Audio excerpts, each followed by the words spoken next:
씨앗에 대한 태도를 우리는 먼저 씨앗을 작다고 우습게 여기지 말라라고 말씀을 드렸습니다. 작지만 큰 역사를 이루시는 하나님의 역사.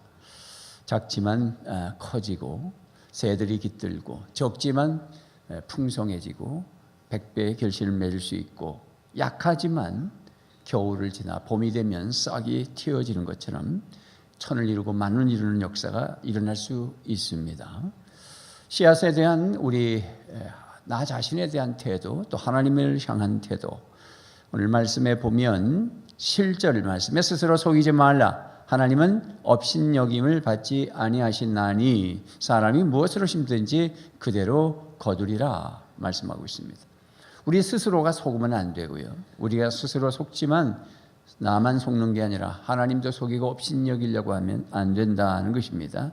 그것이 뭐냐 그랬더니 첫째는 심지 않고 거두려고 할 때, 두 번째는 나쁜 거 심고 좋은 거 거두려고 할 때, 세 번째는 작게 심고 많이 거두려고 하는 욕심들, 이런 것은 스스로 속는 것이고 하나님을 업신여기는 것입니다.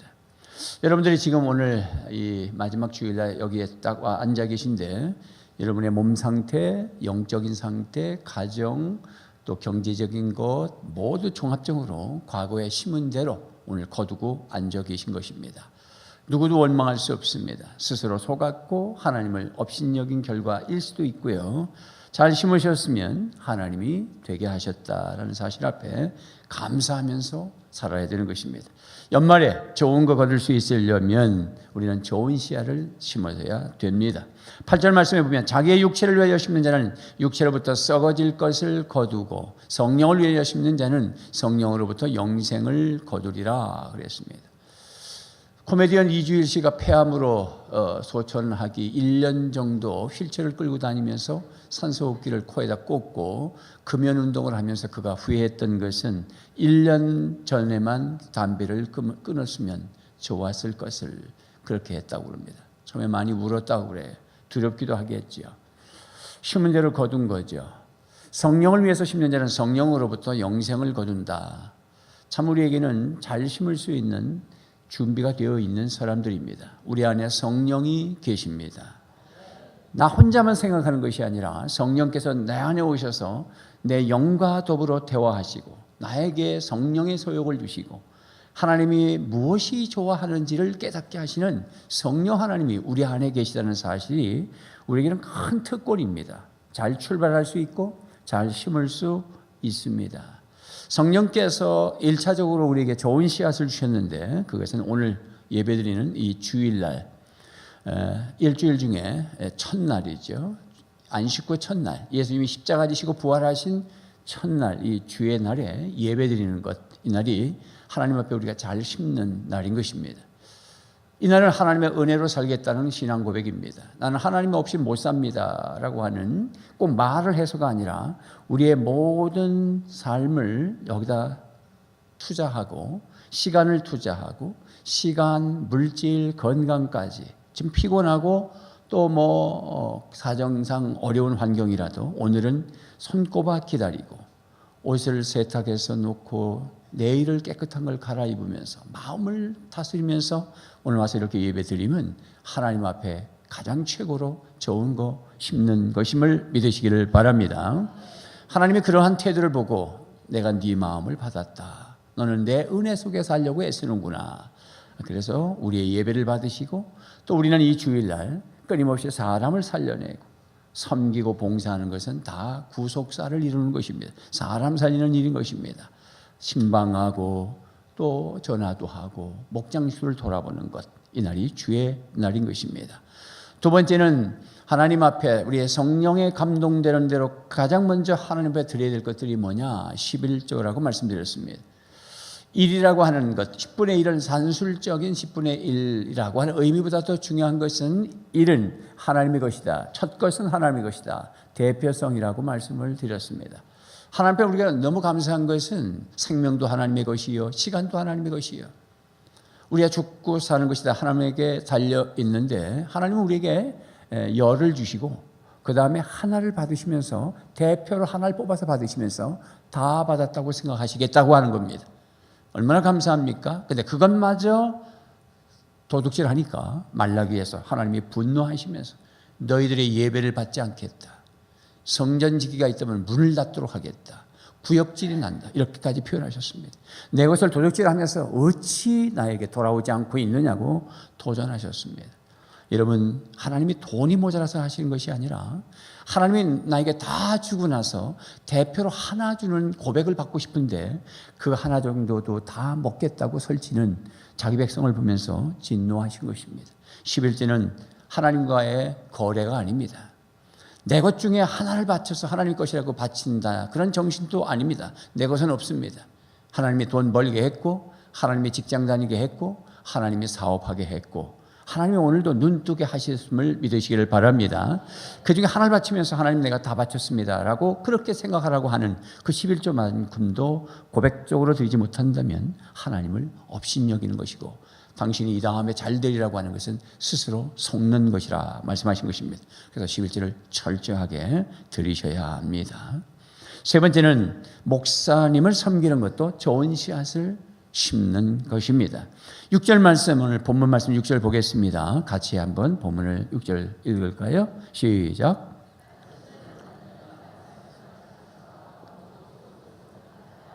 아멘. 가르침을 받는 자는 성도를 말하고 말씀을 가르치는 자는 목사를 말하지요. 성도와 목사는 서로 말씀을 가르치고 또 말씀을 받는 것입니다. 그렇게 받고 모든 좋은 것을 함께 나누는 것입니다. 목사는 왜 필요한가 그랬습니다. 목사는 가르치기 위해서 필요하고, 여러분들을 양육해서 제대로 세우기 위해서 지도자가 필요합니다. 그것은 구속사를 위해서는 반드시 있어야 될 지도자입니다. 구약에서부터 신약까지 사람을 통해서 하나님은 역사해 오셨습니다. 심지어 요한계시록을 우리가 살펴봤지만 요한계시록에 보니까 예수님께서 환상 중에 계시를 주시는데 교회의 궁극적인 승리를 요한계시를 통해서 우리에게 보여주셨는데, 예수님께서는 오른손에 7별을 붙잡고 계셨고 당신은 어디를 다니셨냐면 7 촛대 사이로 다니셨다, 그렇게 표현했습니다. 7 촛대는 7 교회를 말하며 7별은 7 교회의 사자를 말씀하셨다고 했습니다. 그리고 그 편지, 요한계시록을 그 에베소서의 편지, 에베소서의 편지를 에베소 교회의 사자에게 편지하노라, 그렇게 말씀하셨습니다. 말씀을 목사에게 줬고 그 목사는 하나님의 오른손에 붙들려서 말씀을 증거해야 되고, 교회는 그 사이에 다니시는 주님을 보셔야 됩니다. 그래서 우리는 건강하게 사역하고 교회를 온전케 하고 봉사일을 하며 결국은 구속사가 이루어지고 영혼권이 이루어지기를 원해서 구속사의 큰 중심에 목사를 세우셨다라고 하는 것을 기억하셔야 됩니다. 그러면 목사를 어떻게 잘 섬길 수 있느냐? 그 첫째가 기도로 협력하십시오. 담임 목사를 위해서, 우리의 주의 종들을 위해서 기도해 주십시오. 늘 마음에 두고 기도하십시오.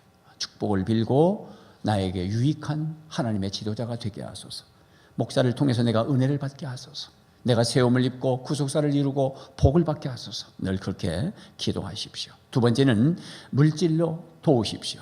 그래서 여러분, 사례비를 하나님의 종들에게 드리는 것입니다. 뿐만 아니라 선교하고 그리고 구속사를 이루기 위해서 그렇게 동력할 때 물질이 흘러가야 할 곳이 있다면 여러분들이 또 신경 써서 물질로 도울 줄도 아셔야 됩니다. 그것이 심는 겁니다. 세 번째는 목회 비전에 협력함으로 도우십시오. 목회 비전에 동력하라고 하는 것입니다. YM 예수전도단에서 사용하셨던 김미진 간사가 재정 강의를 하실 때 이렇게 표현을 했습니다. 하나님의 종의 프로젝트, 하나님의 프로젝트에 투자하라고 표현했습니다. 당신이 4억의 빚을 졌는데 그 갚는 비결을 쫙 강의하면서 여러 강의를 하는 가운데 물질의 만몬신에 우리가 끌려다니지 말고 물질의 종이 되지 말고 물질을 다스리라, 그렇게 말씀하는 여러 가지 요소 중에 한 가지가 성빈, 거룩한 가난함의 선교사나 목사님들에게 그 프로젝트에 함께 동참하라. 그래서 자기가 복받았다는 얘기를 했습니다. 자, 그래서 그 말씀 참고해서 제가 조금 더 수정해서 여러분들에게 말씀을 드리려고 합니다. 로마서 16장 3절 4절 말씀 같이 읽겠습니다. 시작. 너희는 그리스도 예수 안에서 나의 동력자들인 브리스갈라와 아굴라에게 문안하라. 그들은 내 목숨을 위하여 자기들의 목까지도 내어놨나니 나뿐 아니라 이방인의 모든 교회도 그들에게 감사하느니라. 브리스가와 아굴라, 아굴라가 남편이고 브리스가가 아내입니다. 처음에 등장할 때는 아굴라가 먼저 오고 브리스가가 나중에 왔습니다. 그런데 나중에 뒤에 보니까 브리스가가 다시 앞에 옵니다. 이 성경에서 이름을 앞에 놨냐 뒤에 놨느냐 또 이름이 없냐 있냐 이런 것들은 굉장히 중요합니다. 아내가 아마 이제 좀 영적으로 앞섰던 것 같습니다. 어쨌든 간에 이 부부가 바울 사도와 함께 텐트를 기어가면서 선교를 함께 했고 옆에서 격려하고 도와주고 모자람을 채워줬던 것을 볼 수가 있습니다. 로마에서 고린도에서 그리스 땅을 다니면서 계속 먼 여행을 하면서 바울과 동역하고 옆에서 텐트를 지으면서 후원하고 쫓아다녔습니다. 그리고 말씀을 배웠고 그래서 그 에베소 교회에 아볼로라고 하는 담임 목사가 고린도 지역에 잠깐 갔을 때에 바울 사도가 거길 가서 성령의 세례를 받게 하고 말씀 증거하고 그럴 때 그 브리스길라와 아굴라가 먼저 그 지역에 가서 아볼로 목회하는 현장에 참여하고 있다가 아볼로 목사님이 설교하고 난 다음에 성도들이 조금 약한 부분을 이 브리스길라와 아굴라가 찾아다니면서 동력하고 말씀으로 세워간 것을 보면 재정 지원과 함께 말씀의 은사도 있었음을 볼 수가 있었습니다. 어쨌든 간에 저는 꿈꿔봅니다. 여러분들이 브리스길라와 아굴라 같은 부부가 되셔서 하나님의 종과 동역하는 것을 행복하게 여기는 그런 인생들 되시기를 바랍니다. 목까지는 안 나더라도 시간을 드리고 약간의 재물을 들여가면서 정성을 드리고 그리고 담임 목사를 위해서 하나님의 종들을 위해서 기도하면서 그렇게 시간을 헌신한다면 우리 하나님이 여러분의 마음을 받으실 줄로 믿습니다. 우리가 출애굽기를 보면 출애굽기의 출발은 애굽에서부터 가나안까지 출발하는 것입니다. 애굽에 살았던 이스라엘 백성들이 노예로 살았지만 하나님의 마음은 노예가 제사장 나라가 되기를 원하고 왕 같은 제사장이 되기를 원하고 이 노예가 하나님의 대행자가 되기를 원하셨습니다. 그래서 출애굽기의 1장부터 40장을 쭉 펼쳐보면 하나님의 의도적으로 이스라엘 백성들을 끌고 나가서 훈련하시는 것을 보게 됩니다. 그 첫 번째 훈련이 홍해를 건너면서 세례를 받게 하시고 그리고 광야를 거쳐서 5대 광야를 거쳐서 그 다음에 그들의 시선을 하나님 앞에 돌리게 하고 마음의 노예 생활이라고 하는 잘못된 근성과 왜곡된 인지 왜곡 속에 살았던 그들을 정직한 구속사적인 자기 그리고 존재지향적으로 너라고 하는 그 존재로 훈련시켜서 그래서 그 마음속에 시내산에 올라가 말씀을 주시고 성막에 들어가서 하나님을 아련하게 만들고 그래서 하나님을 경험한 다음에 하나님의 대행자로 끌고 나가시려고 하셨습니다. 거기서 5대 광야를 거치는 이 5대 광야는 구약의 이스라엘 백성들만 당하는 것이 아니라 저와 여러분들이 세상이라고 하는 노예 생활, 죄 가운데 있었다가 건짐을 받은 저와 여러분들이 하나님이 제사장 나라를 만들기를 원하시고 왕 같은 제사장을 만들기를 원하시고 여러분들을 통해서 하나님의 대행자, 이 세상의 사신이 되어서 나가서 사람을 살리기를 원하셔서 세례받게 하셨고 그리고 여러분들을 광야로 지고 끌고 가시고 계십니다. 그 광야 중에 하나가 5가정의 과정에 있습니다. 그 첫째 광야는 우리의 기대치가 어긋나는 광야를 자꾸 만나게 됩니다. 그것이 수르 광야였고 쓴 물을 먹게 되죠. 그들이 원망하고 불평했을 때 모세가 기도하여 하나님의 비법을 받았던 것이 뭐냐면 한 막대기를 그 쓴 물에 던져라. 그런데 그 막대기는 십자가를 상징한다고 말씀드렸습니다. 우리가 기대치가 어긋날 때 여러분 울지 마시고 십자가를 붙잡고 우시기를 바랍니다. 그냥 울면 원망이지만 십자가를 붙잡고 울면 그것은 회개가 되는 것입니다. 그러면 다시 기회가 생기고 그 쓴물이 단물이 되는 것입니다. 두 번째 광야가 있습니다.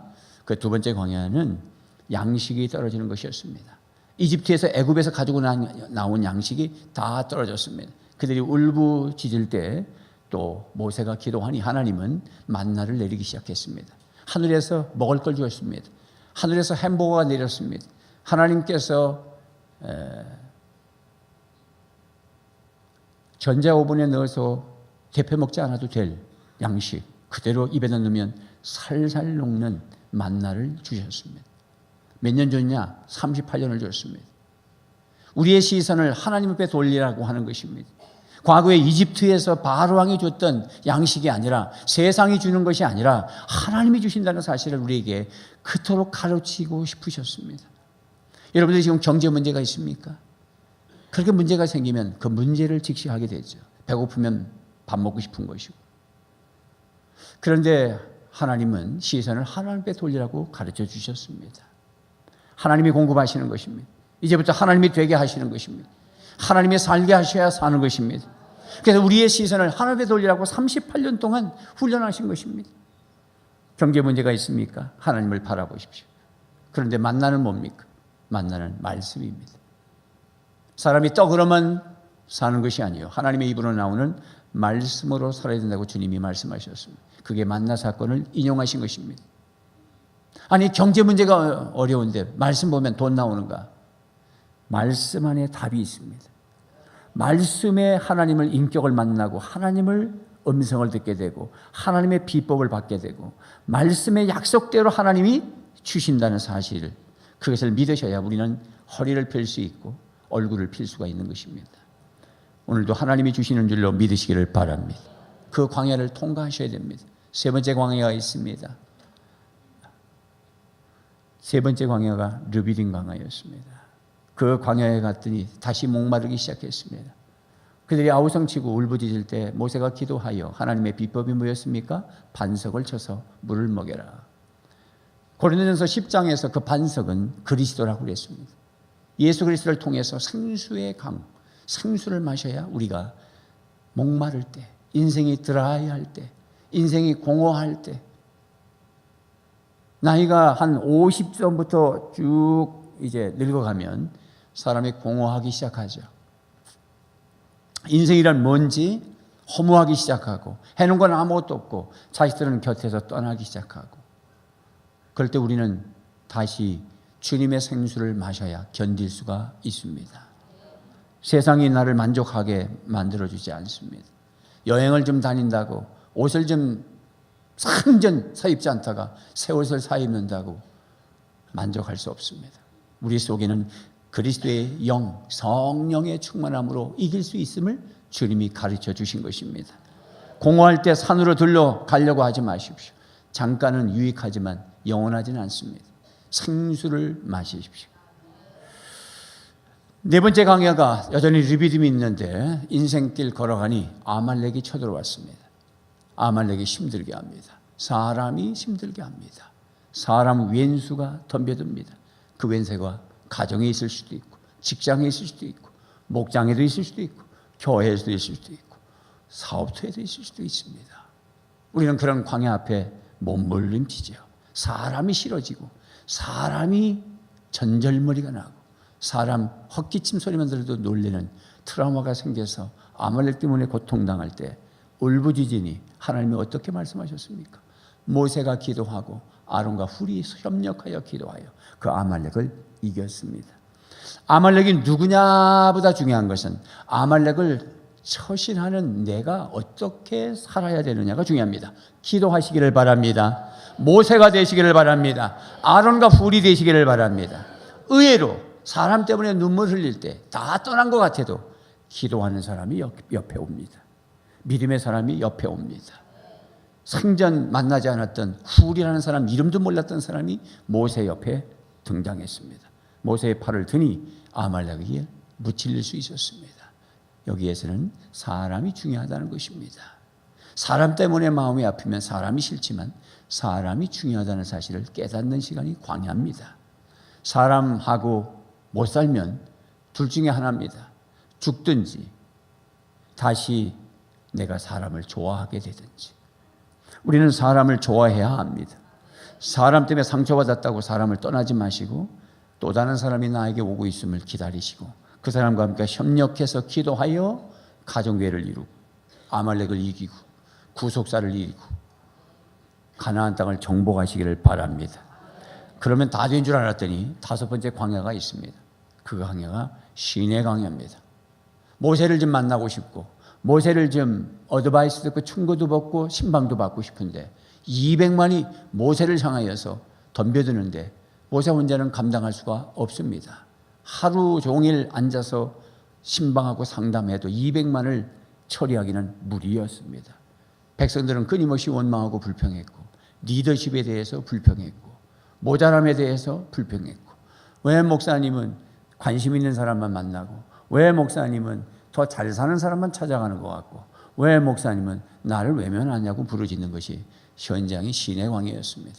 그때 하나님께서 모세가 하는 일을 너무 답답하게 여기시고 가장 가까운 장인어른 이드로를 보내서 모세 1000부장과 100부장과 50부장과 10부장을 뽑아라. 그리고 그들에게 위임하거라. 그리고 너는 가장 중요한 일만 하거라. 그래서 1000부장, 100부장, 50부장, 10부장을 세워서 리더십을 이양했습니다. 이것이 바로 킹덤 빌더입니다. 여러분들이 리더십에 대해서 불만이 있습니까? 담임 목사에 대해서 불만이 있습니까?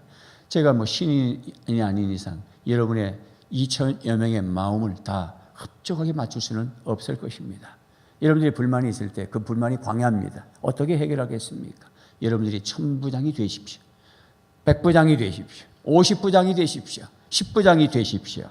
즉 무슨 말이냐? 여러분의 위치에서 여러분이 할 일을 최선을 다해 주시면 담임 목사 리더십이 이양된 것이고 여러분의 시선을 잠깐 들어보면 여러분 곁에는 목자가 있고 여러분 곁에는 장로가 있고 그리고 권사가 있고 그리고 교사가 있고 봉사 영역의 리더들이 있습니다. 그들과 함께 동력하고 하나님의 나라를 세워가는 것입니다. 그리고 끊임없이 담임 목사를 위해서 기도하고 협력하는 자리가 돼야 여러분들이 광야를 5가지를 잘 건너가는 것입니다. 그 5가지 중에 여러분들은 지금 어디에 있습니까? 그 과정은 아직도 광야라는 걸 잊지 마십시오. 거기는 가나안이 아닙니다. 광야는 빨리 끝나야 됩니다. 빨리 통과해야 됩니다. 광야는 빠를수록 좋습니다. 원망하고 불평하고 앉아있으면 광야는 앞으로 오는 것이고 감사하면 앞에 가나안이 오는 것입니다.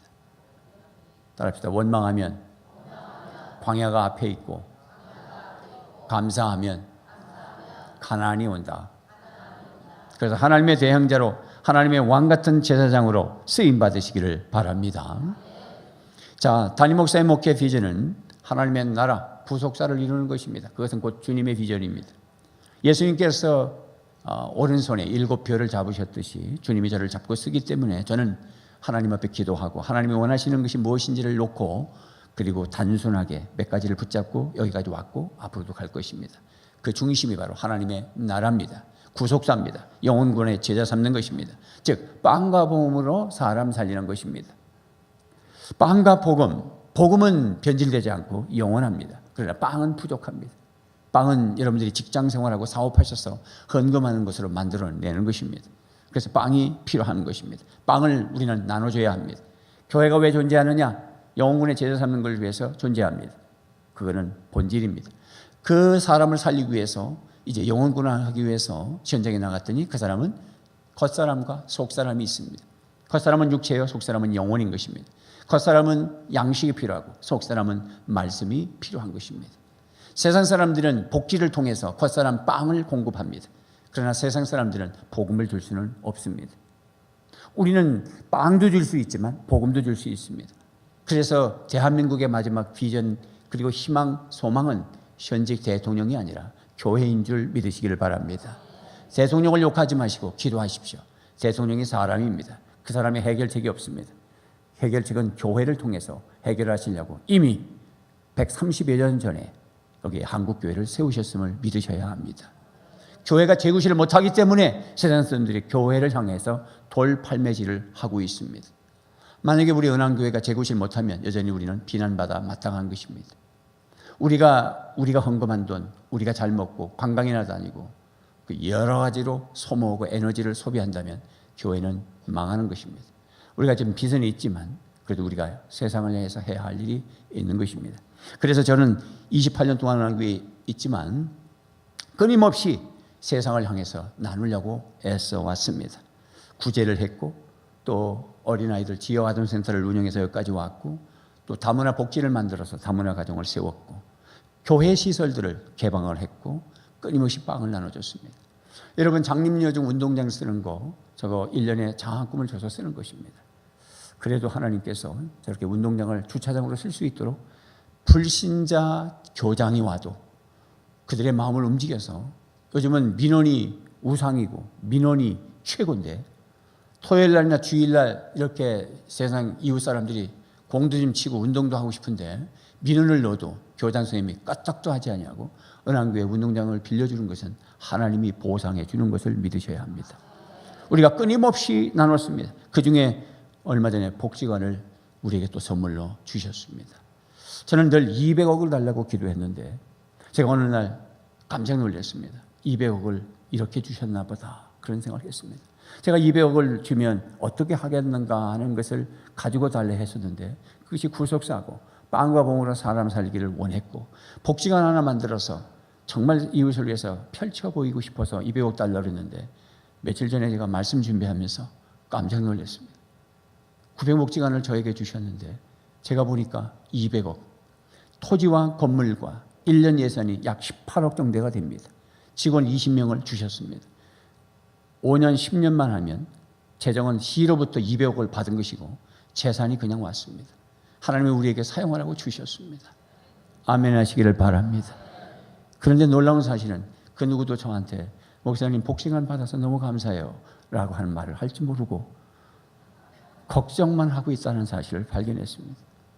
오히려 먼 발치에 있는 분들이 저한테 전화오고 만나는 사람이 어떻게 알고 저를 격려하고, 기적입니다 목사님, 기적입니다. 다른 교회 장로님들이, 다른 교회 목사님들이 그렇게 저에게 인사했습니다. 사실은 구평복지관이지만 초량의 모 교회가 저거를 인수하려고 부단히 애썼습니다. 그 교회는 이미 복지관이 있음에도 불구하고 교회가 왜 이웃을 향해서 존재하고 어떻게 지금 해왔고 라는 것을 너무 잘 알기 때문에 그런 가운데도 또 하나 얻으려고 덤벼들었던 게 구평복지관이었습니다. 저는 구평복지관 구자도 몰랐습니다. 그러나 하나님은 우리에게 주셨습니다. 여러분, 우리는 끊임없이 빵을 나눠줘야 되는 것입니다. 빵을 나눠주면 교회가 복받고, 교회는 건물이 아니라 저와 여러분들이기 때문에 여러분들이 복받을 줄로 믿습니다. 어떤 복입니까? 시편 41편 1절, 2절, 3절 같이 읽겠습니다. 시작. 가난하고 힘없는 사람을 돌보는 사람은 복이 있다. 재난이 닥칠 때에 주님께서 그를 구해 주신다. 주님께서 그를 지키시며 살게 하신다. 그는 이 세상에서 복 있는 사람으로 여겨질 것이다. 주님께서 그를 원수의 뜻에 맡기지 않을 것이다. 주님께서는 그가 병상에 누워있을 때에도 돌보시며 어떤 병이든 떨치고 일어나게 하실 것이다. 아멘. 가난하고 힘없는 사람을 돌보는 사람에게 대한 세 가지 축복입니다. 재앙의 날에 그를 건지겠다. 이 세상에서 복을 받게 해주겠다. 그의 병을 고쳐주겠다고 하셨습니다. 이런 복을 누리시기를 바랍니다. 복음을 전파하고 선교하고 전도하는 일에 여러분들이 같이 협력하는 것입니다. 오늘은 야베스 비전 주일입니다. 건축원금도 얼마 정도 하나님의 종의 프로젝트에 헌신하셔야 되고, 선교 헌금도 1,000원, 5,000원, 10,000원, 20,000원 정성을 다해서 해보십시오. 하나님은 여러분들의 돈을 계산하는 것이 아니라 마음을 받으시는 줄로 믿으시기를 바랍니다. 빌립보 교회가 하나님의 종 바울을 어떻게 도왔는가? 빌립보서 4장 15절에서 19절 말씀을 찬찬히 읽어보겠습니다. 시작. 빌립보의 교우 여러분, 여러분도 아는 바와 같이 내가 복음을 전파하던 초기에 마게도냐를 떠날 때에 주고받는 일로 나에게 협력한 교회는 여러분밖에 없습니다. 내가 데살로니가에 있을 때에도 여러분은 내가 쓸 것을 몇 번 보내어 주었습니다.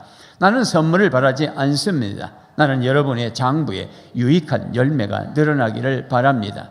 나는 모든 것을 받아서 풍족하게 지내고 있습니다. 나는 여러분이 보내준 것을 에버라 브로더로부터 받아서 풍족합니다. 그것은 아름다운 향기이며 하나님께서 기쁘게 받으시는 제물입니다. 나의 하나님께서 자기의 풍성하심을 따라 그리스도 예수 안에 있는 영광으로 여러분에게 필요한 것을 모두 채워주실 것입니다. 아멘. 선교 초기에 마게도냐를 떠날 때 빌립보 교회가 도와줬습니다. 데살로니가에 있을 때에도 도와줬습니다. 마게도냐 사람이 손짓해서 바울이 갔다는 얘기 잘 아시죠? 거기는 유럽입니다. 거기가 그리스라는 지금의 현재 땅입니다. 그 지역을 다니는데 빌립보 지역에서 첫 성이었죠. 빌립보 교회가 가정교회에서 자주장사 루디아에 이분은 터키 사람이었는데 여자 사업가가 그리스 땅까지 비즈니스 하다가 바울 사도를 만나게 되고 그 집에 모셔드리고 예수를 믿고 세례를 받고 그 재정을 아끼지 않고 후에서 빌립보 교회가 가정교회가 태동했던 이 빌립보 교회가 끝까지 바울을 구원하고 있음을 오늘 말씀은 기록하고 있습니다. 바울이 이렇게 얘기를 했습니다. 16절 말씀에 여러분은 내가 쓸 것을 몇 번 보내줬습니다. 내가 쓸 것을 여러분 하나님의 종이 쓰는 것은 구속사를 위해서 쓰는 거지 않겠습니까? 17절 말씀에 바울이 이렇게 말씀하고 있습니다. 선물을 바라지 않는단 말은 내 개인의 유익을 위해서 여러분에게 바라는 것이 아니다. 하나님의 나라 구속사를 위한 것이기 때문에 여러분들이 헌신해 주는 것, 그 물질이 나누어질 때 나는 여러분의 장부에 가계부에 유익한 열매가 늘어나기를 바랍니다. 이렇게 기록하고 있습니다. 아마 제가 그런 식으로 여러분들이 저를 도와주신다면 여러분의 가계부에는 수입이 계속 늘어날 겁니다. 그러면 속으로 행정망에 땡기고 너무 불쾌할 겁니다. 어떻게 목사님 저렇게 설교하실까? 그러나 오늘 바울이 얘기했다는 것을 잊지 마십시오. 18절 말씀은 더더욱 놀라게 이렇게 표현했습니다.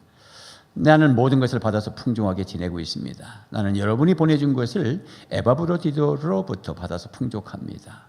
이제 바울이 멀리 있으니까 빌립보 교회가 한 사람을 통해서 갖다 주라. 그래서 에바브로디도라는 사람이 와서 줍니다. 그런데 이렇게 얘기합니다. 그것은 아름다운 향기다. 그리고 하나님께서 기쁘게 받으실 제물이다. 그랬습니다.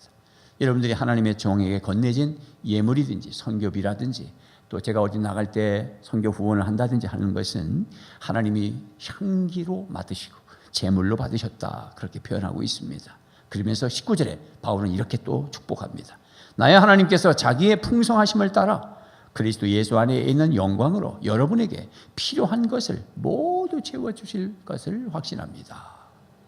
여러분 이것이 심고 거두는 복인 것을 믿으셔야 합니다. 그 외에도 담임 목사의 선교 프로젝트는 우리 건축원금을 하게 해서 비전센터를 지우고 한 달에 한 번씩 이제 오늘 야베스 비전 주일을 기점으로 해서 한 달에 한 번씩 여러분들이 비전센터 봉헌 예물을 조금씩 하게 될 건데 이것은 뭐 하나님께 헌금하는 거죠. 그러나 담임 목사의 목회 비전에 동참하는 것입니다. 뿐만 아니라 우리가 지금 건물이 한 4건물이 있습니다. 그리고 이것을 다 우리 후세대에게 잘 건강하게 넘겨줘야 합니다. 세상이 아주 각박하고 세상이 정말 무서운 세대를 맞았기 때문에 이 부동산이나 이런 재정 또 이런 재산이 10년, 20년, 100년, 1000년이 흘러가면서 고스란히 은왕교회에 존재해야 되고 이 시대의 마지막 사람들이 주님 오실 때까지 여기서 예배하고 양육받아야 될 장소로 쓰려면 우리의 선배들이 조금씩 빚을 갚아가면서 또 건강하게 봉헌하고 또 이어줘야 되는 것이 우리의 또 사명이기도 합니다. 그래서 여러분들이 뭐 피를 흘려가면서 빚을 져가면서 따라오실 필요는 없습니다. 그저 조금씩 성의만 내시면 우리는 숫자가 되기 때문에 충분히 큰 일을 할 수 있음을 믿으시기를 바랍니다. 선교 현장에도 우리는 끊임없이 선교 프로젝트를 세워가고 또 돕는 일도 해야 하고요. 그것이 주님이 원하시는 것입니다. 그렇게 하면 잠언서 19장 17절 말씀해 보니까 뭐라 그러십니까? 시작. 가난한 자를 불쌍히 여기는 것은 여호와께 구워드리는 것이니 그의 선행을 그에게 갚아 주시리라 그랬습니다. 우리가 가난한 이렇게 이웃에 복음을 증거하고 여러분이 흘러가도록 물질을 이렇게 헌신하잖아요. 그런 것은 하나님께 구워드리는 것이다. 하나님 쪽에서는 빚지신 것이다. 하나님이 빚지면 갚아주시겠죠. 하나님 빚을 당장 갚지 1년, 2년 가서 빚 달라고 그러면 내일 모레 주겠다고 그렇게 말씀하지 않으실 것 아니겠어요? 지난번에 제가 예화드렸던 국제무역센터의 이희돈 장로 얘기 들었는데 그분의 그 경제 논리, 경제 강의를 하실 때 핵심 키포인트가 이렇게 말씀하셨어요. 하나님을 빚지게 하라. 시작. 하나님을 빚지게 하라. 하나님을 빚지게 하는 게 뭐냐 그랬을 때 하나님의 나라 프로젝트에 헌신하는 거라고 했습니다. 김미진 강사하고 같은 자리에서 강의받은 게 아닌데도 동일한 얘기를 하고 있습니다. 저는 그런 말씀이 확성기로 들려요. 그래서 제가 하나님을 빚지게 하라고 하는 말씀이 어디 있을까 좀 늘 묵상하고 찾았는데 어디서 본 것 같은데 단어가 생각이 나지 않았어요. 그런데 찾았습니다. 잠언서 19장 17절 말씀이죠. 다시 한번 읽어보겠습니다. 시작. 가난한 자를 불쌍히 여기는 것은 여호와께 구워드리는 것이니 그의 선행을 그에게 갚아주시리라. 아멘입니까? 여러분, 하나님의 종과 함께 심고 프로젝트에 헌신하시면 함께 상을 받습니다. 마태복음 10장 41절 말씀입니다. 시작. 선지자의 이름으로 선지자를 영접하는 자는 선지자의 상을 받을 것이요 의인의 이름으로 의인을 영접하는 자는 의인의 상을 받을 것이요 그랬습니다. 이제 마지막으로 때의 법칙입니다. 때의 법칙. 오늘 9절 말씀에 우리가 선을 행하되 낙심하지 말지니 포기하지 아니하면 때가 이름에 거두리라. 그러므로 우리는 기회 있는 대로 모든 이에게 착한 일을 하되 더욱 믿음의 가정들에게 할지니라. 우리가 선을 행하되 낙심하지 말아야 합니다. 우리가 선을 행하다도 낙심할 때가 있습니다. 여러분 어떠세요? 여러분 좋은 일 하셨을 때 늘 칭찬만 받았어요? 여러분 돈 꿔주시고 칭찬 받으셨어요? 선한 일을 했는데도 우리말에 줄 때는 앉아서 주고 받을 때는 서서 받는다고 하지 않습니까? 쫓아가야 되고 마음 상해야 되고 사람을 잃어버려야 되고 내가 준 돈 받는데도 왜 그래야 되죠? 그러나 우리는 낙심하지 말아야 되는 것입니다. 누구를 1년, 2년, 10년을 도왔고 그렇게 정성을 다해서 도왔는데 하루아침에 그저 마음이 틀어져서 배신하고 돌아가는 것을 느껴보신 적이 있으셨습니까? 그럼에도 불구하고 낙심하지 않아야 하는 것입니다. 교회가 화장실을 개방하면 여학생들이 내려가서 담배를 피고 큰 거 넣고 물도 내리지 않고 여기저기 담배꽁초와 정말 낙심할 때가 많습니다. 주차장을 개방하면 주차 안내들이 주일날 되면 전화를 걸어야 나가고 내려오면서 아이 죄송합니다 일찍 빼드리지 못해서 이렇게 말하기커녕 짜증을 부리면서 그거 되면 안 되냐고 그러고 아예 전화도 받지 아니하고 아예 전화번호도 없이 대고 나갈 때도 많습니다. 그러나 낙심하지 말아야 됩니다. 우리 관리 집사님이 사시는 쪽에 밑에 우리 풀장 밑에 있는 주차장은 주일날도 아예 차를 잘 빼지 않는다고 그래요. 그 주차장은 무료 개방이니까 일주일 내내 이방인이 쓰는 것입니다. 주일날 빼지 않는다면 그 땅은 오로지 이웃의 주차장만을 위해서 사용되고 있다는 것과 같습니다. 어떻게 보면 딱 막아가지고 다 내놓고 우리가 살짝살짝 쓰는 것이 맞습니다. 그러나 낙심하지 않아야 되는 것입니다. 바로 그 옆에 보면 유료 주차장이 있습니다. 돈을 받고 주차장을 하는 데가 바로 입구는 같은데 오른쪽은 우리 무료 주차고 왼쪽은 돈 내고 들어가야 됩니다. 여러분 돈 내고 들어가겠습니까? 무료 주차에 들어가겠습니까?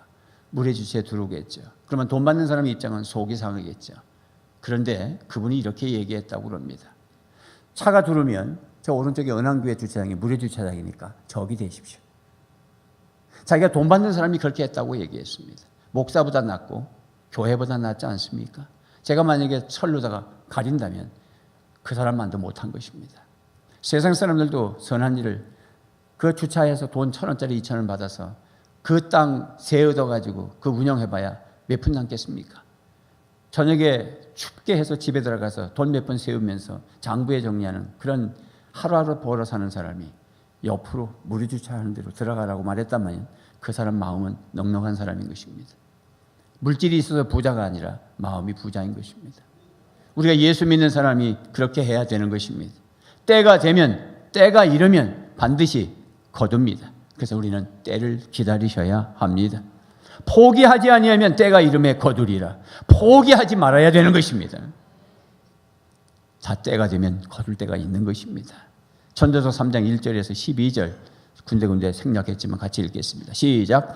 모든 일에는 다 때가 있다. 세상에서 일어나는 일마다 알맞은 때가 있다. 떼어낼 때가 있고 죽을 때가 있다. 심을 때가 있고 뽑을 때가 있다. 하나님은 모든 것이 제때에 알맞게 일어나도록 만드셨다.